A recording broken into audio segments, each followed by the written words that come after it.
چنانچہ اس آیت میں فرمایا گیا ہے کہ یہ لوگ مسجدوں اور عبادت گاہوں میں اللہ تعالیٰ کی تسبیح کرتے ہیں. یہ مسجدیں اور عبادت گاہیں ایسی ہیں جن کے بارے میں اللہ تعالیٰ کا حکم ہے کہ ان کو بلند مرتبہ دے کے ان کی تعظیم کی جائے. جن کے بارے میں اللہ تعالیٰ کا حکم یہ ہے کہ ان کو بلند مرتبہ دے کر ان کی تعظیم کی جائے. پھر یہ بیان فرمایا گیا ہے کہ ان عبادت گاہوں میں عبادت کرنے والے دنیا کو بالکل چھوڑ کر نہیں بیٹھتے، بلکہ اللہ تعالیٰ کے حکم کے مطابق معاشی کاروبار میں حصہ لے کر تجارت اور خرید و فروخت بھی کرتے ہیں. لیکن یہ تجارتی سرگرمیاں ان کو اللہ تعالیٰ کی یاد سے غافل نہیں کرتی. لیکن یہ تجارتی سرگرمیاں ان کو اللہ کی یاد اور اس کے احکام اور اطاعت سے غافل نہیں کرتی.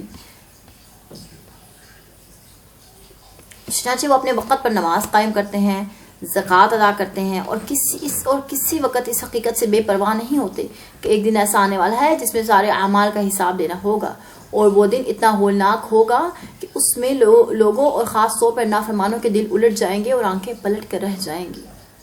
تو ان لوگوں کے بارے میں اللہ پاک فرما رہے ہیں جن کو اللہ نور ہدایت بخشتے ہیں، جن کو اللہ ہدایت کی روشنی عطا فرماتے ہیں، اور ان لوگوں کو وہ سارا کچھ چھوڑ کے اللہ کی راہ میں نہیں، وہ اپنی زندگیوں کو اللہ کے اصولوں کے مطابق، اللہ کے بنائے ہوئے قوانین کے مطابق، اور اللہ کے معاشی سرگرمیاں بھی اللہ کے حکم کے مطابق سنجھا. لِيَجْزِيَهُمُ اللَّهُ أَحْسَنَ مَا عَمِلُوا، اور یہ سب کچھ اس لیے کر رہے ہیں تاکہ جزا دے انہیں اللہ بہتر اس سے جو عمل کیے انہوں نے. وَيَزِيدَهُم مِّن فَضْلِهِ، اور زیادہ نوازے انہیں اپنے فضل سے. وَاللَّهُ يَرْزُقُ مَن يَشَاءُ بِغَيْرِ حِسَابٍ، اور اللہ رزق دیتا ہے جسے چاہے بے حساب.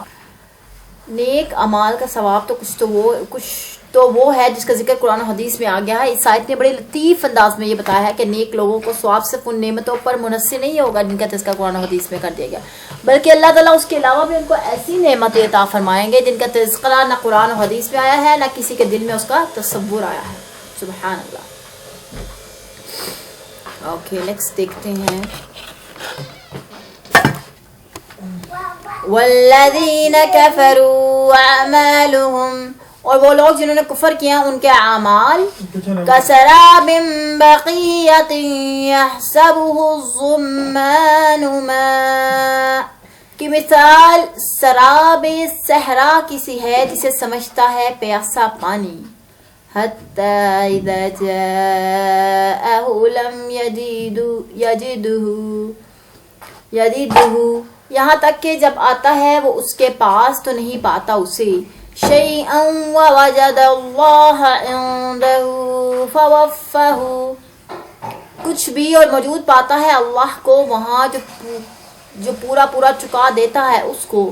حساب اس کا. واللہ سریع الحساب، اور اللہ جلد حساب چکانے والا ہے. اور جو کافر ہیں ان کی مثال، ان کے اعمال کی مثال ایسی ہے جیسے ایک ٹٹیل میدان میں کوئی سراب ہو جسے پیاسا پانی سمجھ رہا ہو، حتیٰ کہ وہ اس سراب کے قریب آتا ہے تو وہاں کچھ نہیں پاتا، بلکہ اس نے اللہ کو موجود پایا جس نے اس کا حساب چکا دیا، اور اللہ کو حساب چکانے میں دیر نہیں لگتی.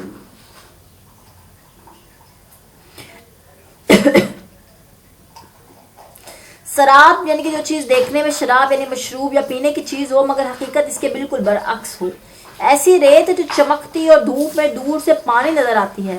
پیاسا پانی کی تلاش میں پہنچتا ہے تو اسے وہاں کچھ بھی نہیں ملتا. دھوپ کی شدت میں سراب میں بھاگ بھاگ کر ہلاک ہو جاتا ہے.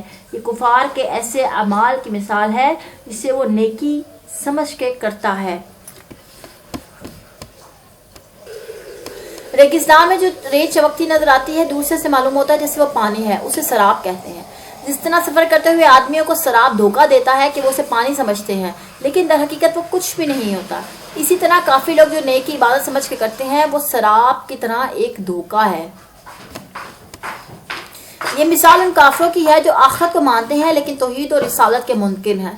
مطلب یہ کہ جن اعمال کے بارے میں یہ کافی لوگ سمجھ بیٹھے ہیں کہ وہ ان کو آخرت میں فائدہ پہنچائیں گے، مرنے کے بعد انہیں اندازہ ہوگا کہ اللہ تعالیٰ نے ان کا پورا حساب دنیا میں چکا کر انہیں سزا کا مستحق قرار دے دیا ہے، اور اس طرح ان سارے کاموں نے فائدے کے بجائے نقصان پہنچایا ہے. جو کافی لوگ یہ سمجھ کے نیک اعمال دنیا میں کرتے تھے، جو کافی لوگ نیک اعمال یہ سمجھ کے دنیا میں کرتے تھے کہ اللہ تعالیٰ انہیں آخرت میں اس کا بدلہ دیں گے، تو اللہ تعالیٰ کافروں کو نیک اعمال کا بدلہ دنیا میں ہی عطا کر دیتے ہیں اور آخرت میں ان لوگوں کا کوئی حصہ نہیں ہے۔ نیکسٹ آیت دیکھتے ہیں۔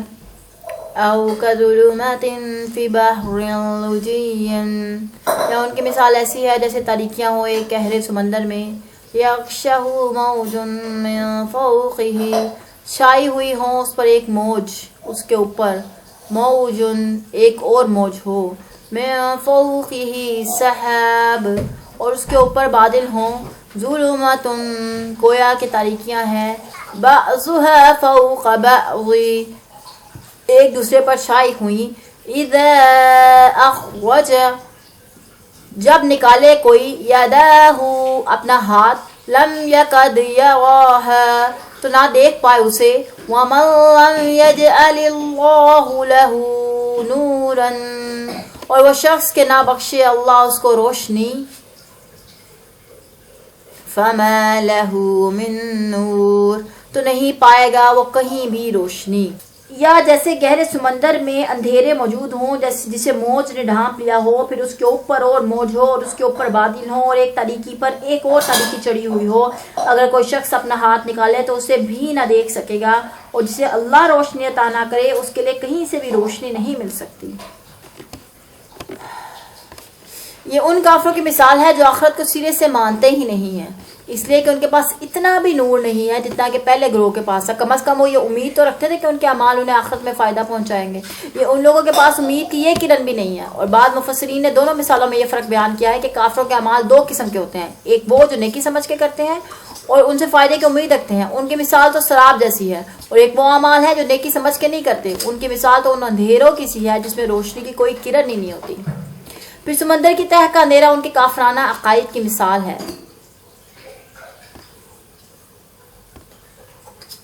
اور ایک موج کا اندھیرا ان کے برے اعمال کی مثال ہے، اور دوسری موج کا اندھیرا ان کی ہر ڈرمی کی مثال ہے۔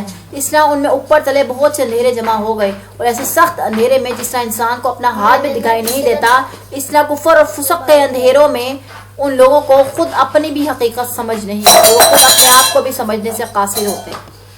یہاں پہ اللہ پاک یہ فرما رہے ہیں کہ جیسے کافر پر حق کے گریز کے کئی پردے چڑھے ہوتے ہیں، جہالت اور گمراہی کا پردہ، ضد کا، ہر ڈرمی کا پردہ، دنیا میں مفادات کا پردہ۔ اللہ تعالیٰ نے اس آیت میں دو موجوں کا ذکر کیا ہے، ان میں سے ایک تو سطح کے سمندر کے اوپر والی موج ہوتی ہے جس کے اوپر بادل ہوتے ہیں، سطح سمندر کے اوپر والی موج تو بات سامنے نظر آ جاتی ہے، اور زمانہ قدیم سے انسان اس سے آگاہ ہے کہ جب اس سے نیچے والی موج نظر آ ہی نہیں سکتی، جو زمین سمندر کے اندر والی موجیں وہ نظر نہیں آ سکتی، بلکہ وہ محض جدید ترین سائنس اور ٹیکنالوجی کہ جو آلات ہوتے ہیں ان کی وجہ سے ہم ٹیمپریچر، ثقافت اور نمکیات کی نمائش کا تناسب کا پیمانہ کرتے ہیں۔ تو اللہ تعالیٰ نے یہ ہمیں اس وقت مطلع فرما دیے تھے جب یہ آلات ابھی وجود میں بھی نہیں آئے تھے، ٹھیک ہے۔ تو اللہ تعالیٰ کی طرف سے جو ہدایت کی روشنی ہے وہ اللہ تعالیٰ کی طرف سے ہی حاصل ہو سکتی ہے، یعنی اللہ تعالیٰ جسے ہدایت کی، جسے نور کی روشنی، ہدایت کا نور اللہ کسی کو نہ پہنچائے دے، اور اس کو کوئی بھی دنیا کی چیز ہدایت کی روشنی نہیں دے سکتی۔ نیکسٹ دیکھتے ہیں، الم تر ان اللہ یسبح لہ، کیا نہیں دیکھتے تم کہ اللہ کی تسبیح کرتے ہیں، من فی السماوات والارض، وہ سب جو ہیں آسمانوں میں اور زمین میں، والطیر الصافات، اور وہ پرندے بھی جو پائے پھیلائے اڑ رہے ہیں، کل قد علم، ہر ایک نے جان لیا ہے، صلاتہ و تسبیحہ، طریقہ اپنی نماز کا اور تسبیح کا، واللہ علیم بما یفعلون، اور اللہ خوب جانتا ہے اس کو جو یہ سب کرتے ہیں۔ کیا تم دیکھتے نہیں کہ ارض و سماوات میں جو ہے اور فضا میں پر پھیلائے ہوئے پرندے یہ سب اللہ کی تسبیح کرتے ہیں، ہر مخلوق کو اپنے صلات اور تسبیح معلوم ہے، جو وہ کرتے ہیں اللہ سب جانتا ہے۔ اکثر مفسرین نے ان اشیاء کا اللہ تعالیٰ کے فطری قوانین کے تابع ہونا مراد لیا ہے۔ ہم سمجھتے ہیں کہ ان کی تسبیح اور صلات بس اتنی ہے، بلکہ ان کی تسبیح اور صلات کے کوئی ایسا اسلوب ضرور ہے جو ہماری سمجھ سے بالا تر ہے۔ اس کی دلیل اس آیت میں ہے، جیسے ہم نے سورۃ بنی اسرائیل میں پڑھا تھا کہ اللہ پاک فرما رہے ہیں کہ ہر چیز اللہ کی تسبیح بیان کر رہی ہے، لیکن تم اس کی تسبیح کو سمجھتے نہیں ہو۔ زمین و آسمان میں ہر چیز، پرند چرند ہر چیز اللہ کی تسبیح بیان کر رہی ہے، لیکن ہم اللہ کی تسبیح کو، ہم ان کی تسبیح کو سمجھتے نہیں ہیں کہ ان کا طریقہ کار بہت مختلف ہے۔ وَلِلَّهِ مُلْكُ السَّمَاوَاتِ وَالْأَرْضِ، اور اللہ ہی کے لیے ہے بادشاہی آسمانوں کی اور زمینوں کی۔ وَإِلَى اللَّهِ الْمَصِيرُ، اور اللہ ہی کی طرف سب کو پلٹنا ہے، ہم سب کو اللہ کی طرف لوٹ کے جانا ہے۔ أَلَمْ تَرَ أَنَّ اللَّهَ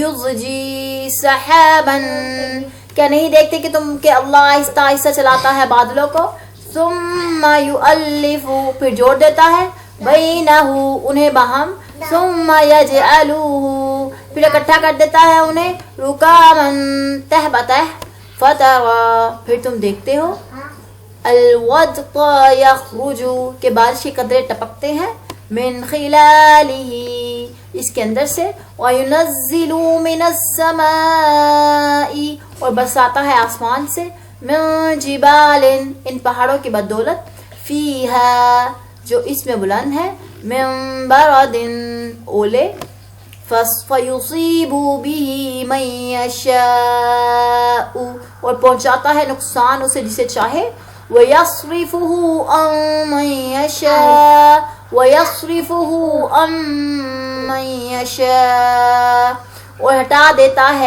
ہٹا دیتا ہے انہیں جسے چاہے، يَكَادُ سَنَا بَرْقِهِ، اور ایسا لگتا ہے کہ بجلی کی چمک، يَذْهَبُ بِالْأَبْصَارِ، آنکھوں کو اچک لے جائے گی۔ کیا تم دیکھتے نہیں کہ اللہ بادل کو آہستہ چلاتا ہے، پھر بادل کو آپس میں ملا دیتا ہے، پھر اسے تہ بتہ بناتا ہے، پھر تو دیکھتا ہے کہ اس کے درمیان سے بارش کے قطرے ٹپکتے ہیں، اور آسمان سے ان پہاڑوں کی بدولت اولے برساتا ہے، پھر جسے چاہتا ہے ان سے نقصان پہنچاتا ہے، اور جسے چاہتا ہے بچا لیتا ہے، اس کی چمک آنکھوں کو خیرہ کیے دیتی ہے۔ اس آیت سے بارش، اولے اور بجلی کے بننے اور گرنے کے عمل کی دقیق انداز میں وضاحت کی گئی ہے۔ اس آیت سے دراصل باتیں معلوم ہوتی ہیں کہ نمبر 1، بارش برسنا کا عمل چھوٹے بادلوں کی ٹکڑیاں آپس میں ملنے سے وقوع پذیر ہوتا ہے، جبکہ بادل تہ بتہ ہو جاتے ہیں۔ نمبر 2، اولے برسنے کا عمل بہت بڑے اور پہاڑ جیسے اونچے بادلوں کے ذریعے وقوع پذیر ہوتا ہے، جبکہ بجلی گرنے یا چمکنے کا عمل پہاڑ جیسے اونچے بادلوں سے متعلق ہے۔ نمبر 3، موسمیات کے اصول یعنی کہ ایلیمنٹس آف میٹرولوجی میں لکھا ہے کہ جن بادلوں سے اولے برستے ہیں ان کی اونچائی 4.5 to 4.7 میل تک پہنچ جاتی ہے، اور وہ پہاڑ جیسے معلوم ہوتے ہیں۔ جدید موسمیات میٹرولوجی ٹوڈے میں مصنف لکھتا ہے کہ جب اولے بادل کے نچلے حصے میں گرتے ہیں تو بادل میں الیکٹرک چارج پیدا ہو جاتا ہے۔ اولے منفی طور پہ چارج ہوتے ہیں، جب یہ چارج بڑھ جاتا ہے تو زمین اور بادل کے درمیان شعلہ لپکتا ہے۔ بجلی لپکنے کا عمل سائنسدان محض 1600 عیسوی کے بعد سمجھ پائے تھے۔ اس سے پہلے یہ سمجھا جاتا تھا کہ خشک ہواؤں کے بادلوں سے ٹکرانے سے کڑک پیدا ہوتی ہے، جبکہ اس طرح سے نہیں ہوتا۔ اللہ پاک خود فرما رہے ہیں کہ بادلوں میں جب اللہ تعالیٰ تہ بتہ بادلوں کو بناتے ہیں، ان پہاڑوں سے اللہ پاک اولے برساتے ہیں، جب بڑے بڑے اونچے جو پہاڑ ہوتے ہیں ان کے نچلے حصے میں اولے بادلوں کے نچلے حصے میں گرتے ہیں تو ایک دم الیکٹرک چارج پیدا ہوتا ہے جس سے بجلی بنتی ہے۔ تو یہ سائنس اور ٹیکنالوجی آج اس چیز کے بارے میں ڈسکوری کر رہی ہے، یہ کیونکہ ڈسکوری ہے نا ساری اللہ پاک نے تو 1400 سال پہلے بتا دیا کہ بارش کیسے ہوتی ہے، اولے کیسے ہوتے ہیں اور بجلی کیسے کڑکتی ہے، اور سائنس اور ٹیکنالوجی آج اس چیز کو ڈسکور کر رہی ہے۔ آج اس چیز کو سائنس اور ٹیکنالوجی نے سمجھا ہے، ورنہ پہلے یہ سمجھا جاتا تھا کہ جو بہت تیز ہوا چل رہی ہوتی ہے، خشک ہوائیں جب بادلوں سے ٹکراتی ہے تو ایک دم کڑک پیدا ہوتی ہے۔ ٹھیک ہے، نیکسٹ آیت میں دیکھتے ہیں، یقلب اللہ اللیل والنہار، اللہ الٹ پلٹ کر لاتا ہے اللہ رات کو اور دن کو۔ ان فی ذلک لعبرۃ لأولی الابصار، بے شک اس میں ایک سبق ہے آنکھوں والوں کے لیے۔ اللہ ہی رات کو اور دن کا عدل بدل کرتا ہے، بلا شبہ اہل نظر کے لیے ان نشانوں میں عبرت کا سامان ہے۔ واللہ خلق کل دابۃ من ماء، اور اللہ ہی نے پیدا کیا ہے ہر جاندار کو پانی سے.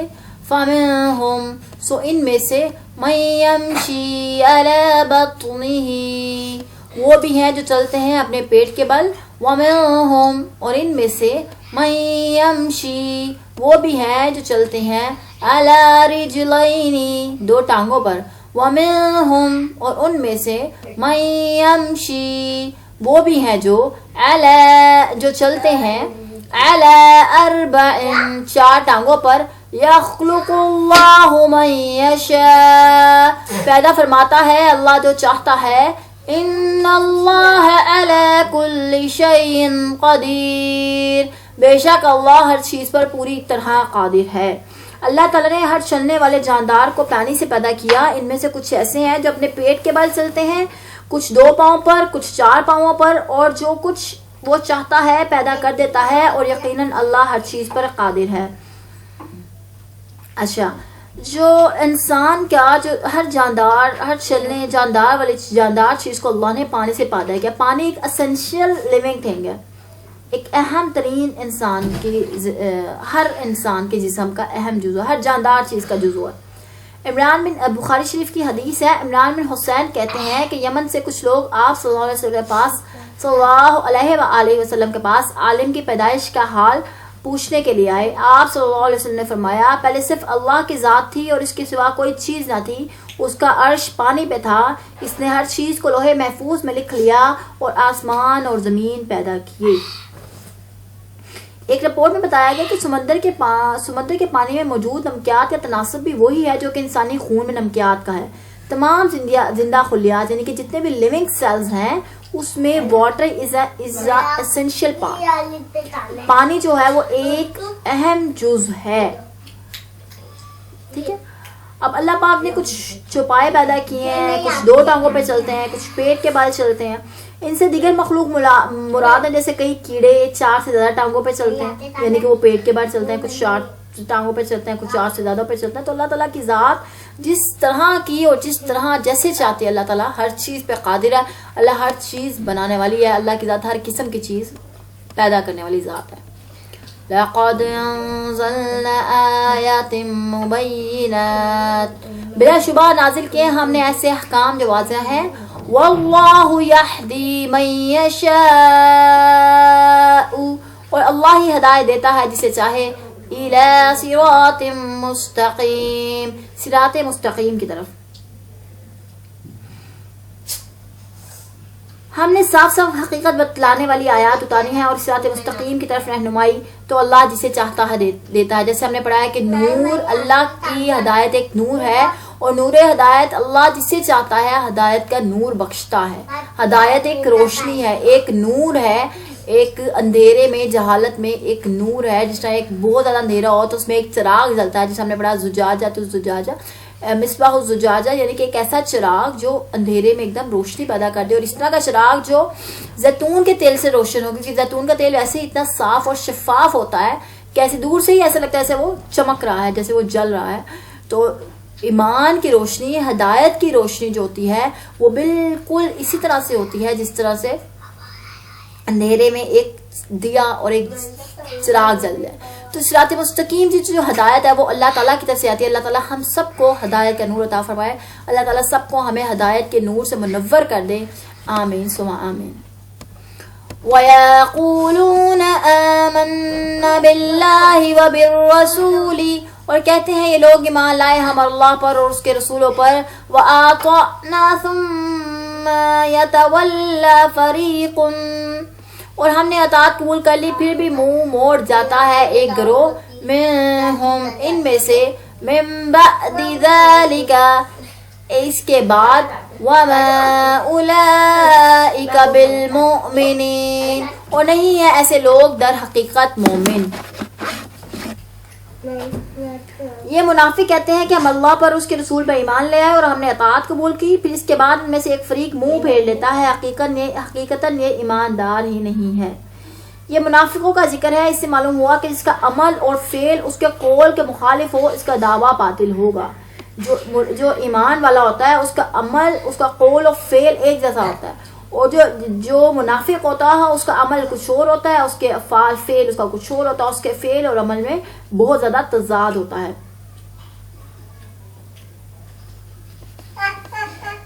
وَإِذَا دُعُوا إِلَى اللَّهِ وَرَسُولِهِ، اور جب بلایا جاتا ہے انہیں اللہ اور اس کے رسول کی طرف، لِيَحْكُمَ بَيْنَهُمْ، تاکہ وہ فیصلہ کرے ان کے مقدمات کا، اِذَا فَرِيقٌ، تو ایک گروہ، مِنْهُمْ مُعْرِضُونَ، ان میں سے پہلو تہی کرتا ہے۔ اور جب انہیں اللہ اور اس کے رسول کی طرف بلایا جاتا ہے تاکہ رسول ان کے درمیان فیصلہ کریں تو ان میں سے کچھ اعراض کرتے ہیں۔ رسول کی طرف بلایا جانا ہی اللہ اور اس کے رسول کی طرف بلانا تصور ہوتا ہے۔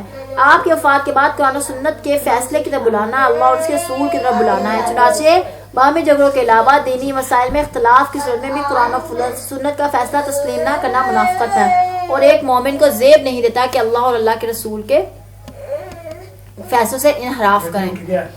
وَإِن يَكُن لَّهُمُ الْحَقُّ يَأْتُوا، اور اگر مل رہا ہو حق ان کو تو چلے آتے ہیں، إِلَيْهِ مُذْعِنِينَ، اس کی طرف اطاعت شعار بن کر، اور اگر حق کی ان کی موافقت ہو تو بڑے مطیع ہو کر چلے آتے ہیں۔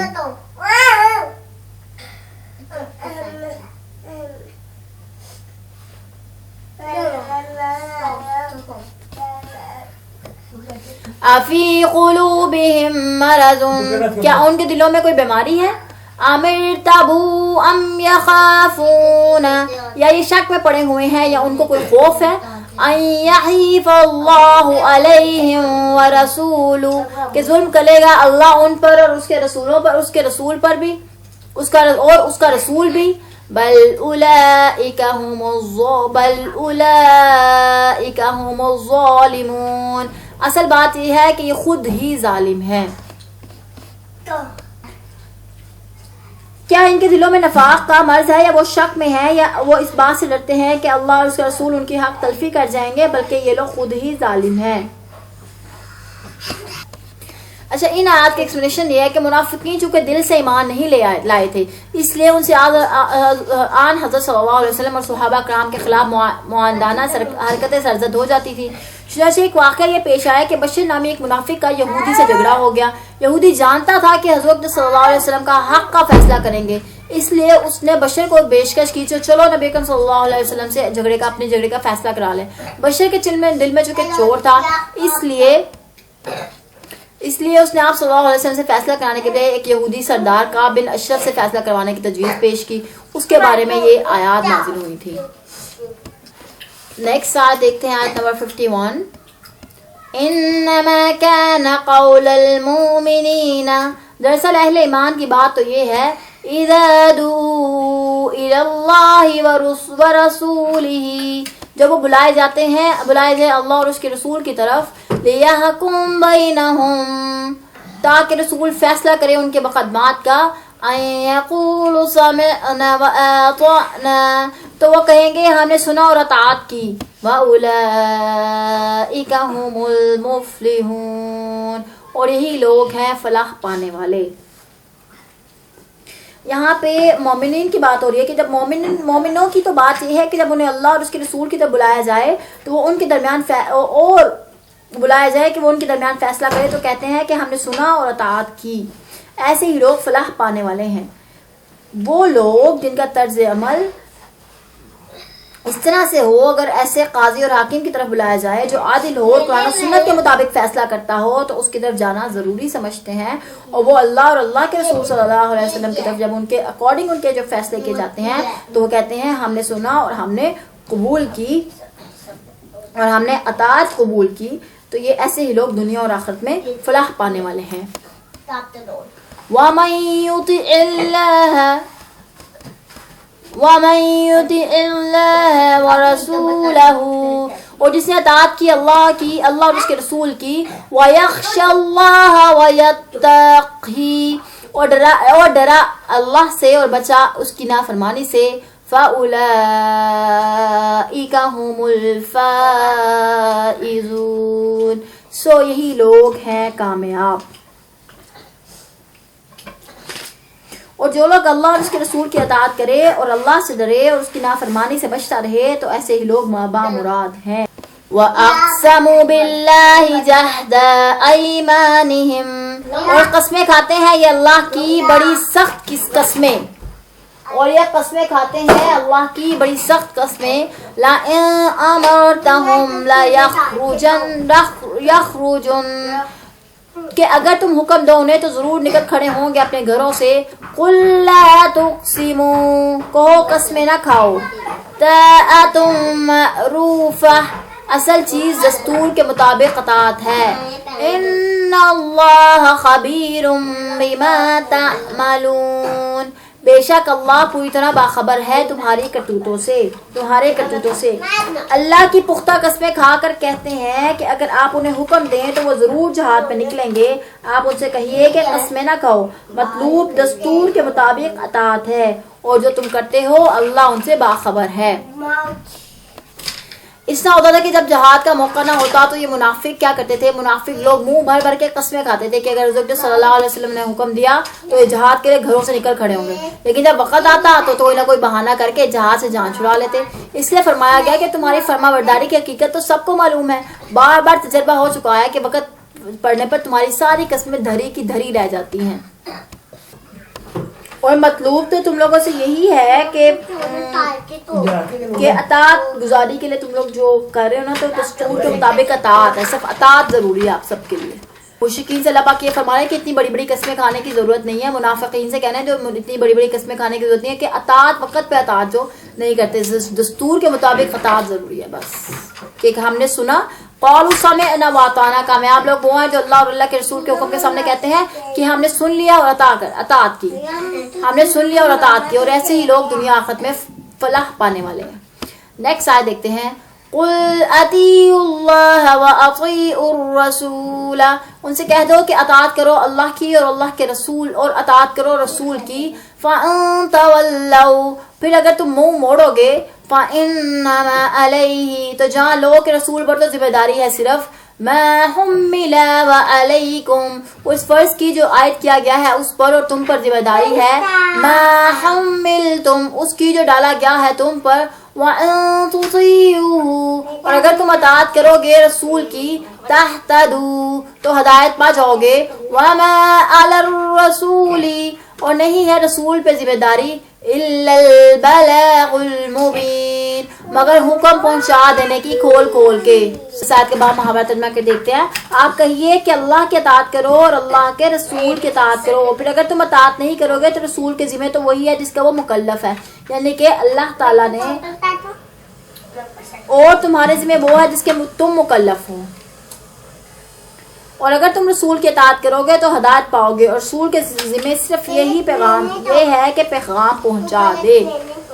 یعنی کہ اللہ پاک فرما رہے ہیں کہ ان سے کہو کہ اللہ کا حکم مانو اور اللہ کے رسول کی فرما بردار رہو. پھر بھی اگر تم منہ پھیرے رکھا تو رسول پر تو صرف اتنا ہی بوجھ ہے جس کی ذمہ داری ان پر ڈالی گئی ہے, اور جو بوجھ تم پہ ڈالا گیا اس کے ذمہ دار تم خود ہو. اگر تم ان کی فرما برداری کرو گے تو ہدایت پا جاؤ گے. اور رسول کا فرض اس سے زیادہ نہیں ہے کہ وہ صاف صاف بات اور حضرت صلی اللہ علیہ وسلم کا صرف اتنا ہی ان کی ذمہ داری ہے کہ ان کا بات پہنچانا اور ہدایت بخشنے کی جو ذمہ داری ہے وہ نبی صلی اللہ علیہ وسلم کی نہیں ہے. ہدایت بخشنے کی ہدایت دینے کی ذمہ داری اللہ تعالیٰ کی ذات کی. اللہ تعالیٰ جسے چاہتے ہیں ہدایت دیتے ہیں. وَعَدَ اللَّهُ الَّذِينَ آمَنُوا وعدہ فرمایا اللہ نے ان لوگوں سے جو ایمان لائے مِنْكُمْ تم میں سے وَعَمِلُوا الصَّالِحَاتِ اور کیے انہوں نے اچھے عمل. لَا يَسْتَخْلِفَنَّهُمْ فِي الْأَرْضِ کہ ضرور خلیفہ بنائے گا ان کو زمین میں. كَمَا اسْتَخْلَفَ الَّذِينَ جس طرح خلیفہ بنایا تھا اس نے ان لوگوں کو جو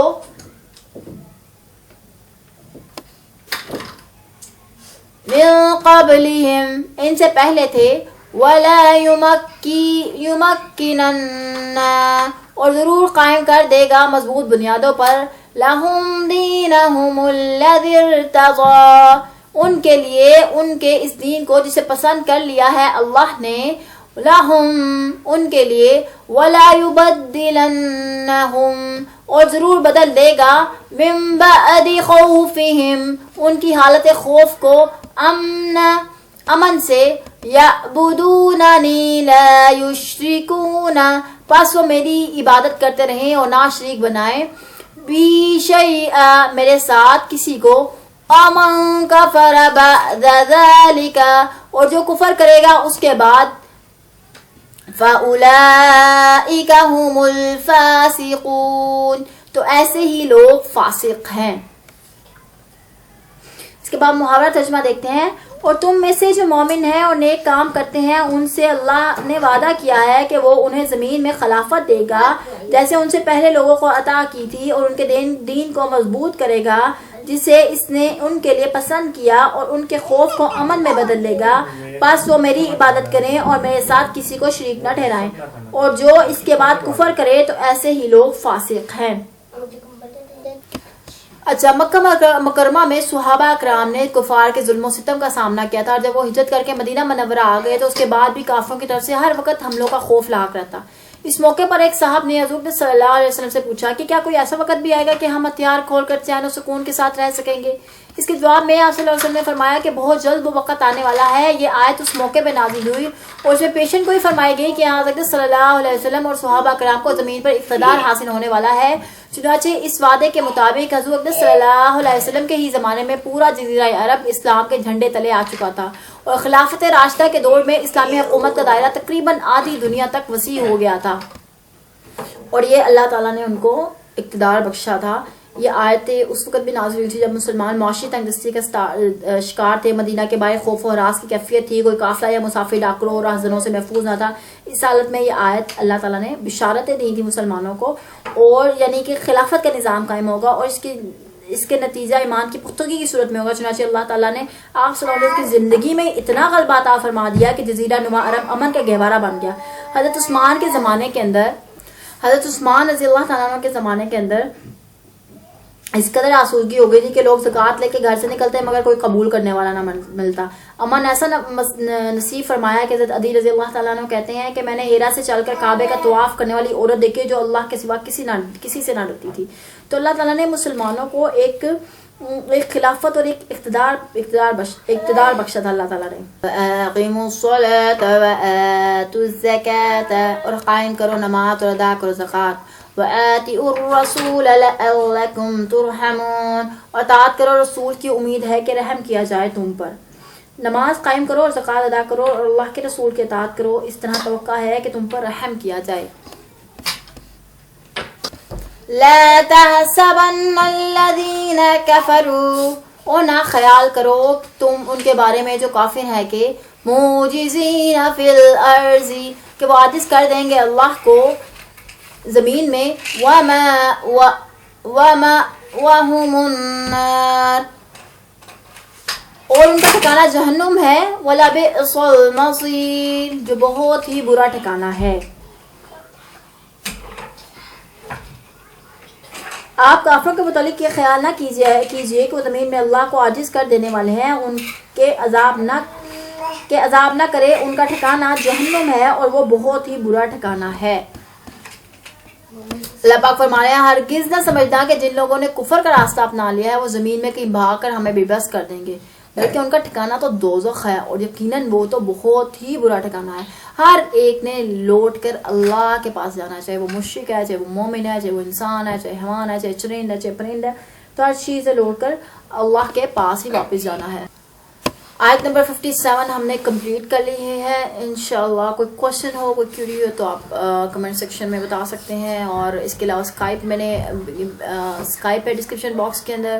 ای میل ہے ود ای میل کانٹیکٹ کر سکتے ہیں جس نے کانٹیکٹ کرنا ہو. With WhatsApp number given ہے ان دا ڈسکرپشن باکس تو آپ اس طرح کانٹیکٹ کر سکتے ہیں. So don't forget to subscribe my channel like and share اور جہاں تک اللہ کا پیغام ہو سکتا ہے اس کو پہنچائیں اور اپنا بہت سا خیال رکھیے گا. دعاؤں میں یاد رکھیے گا. Take care. اللہ حافظ.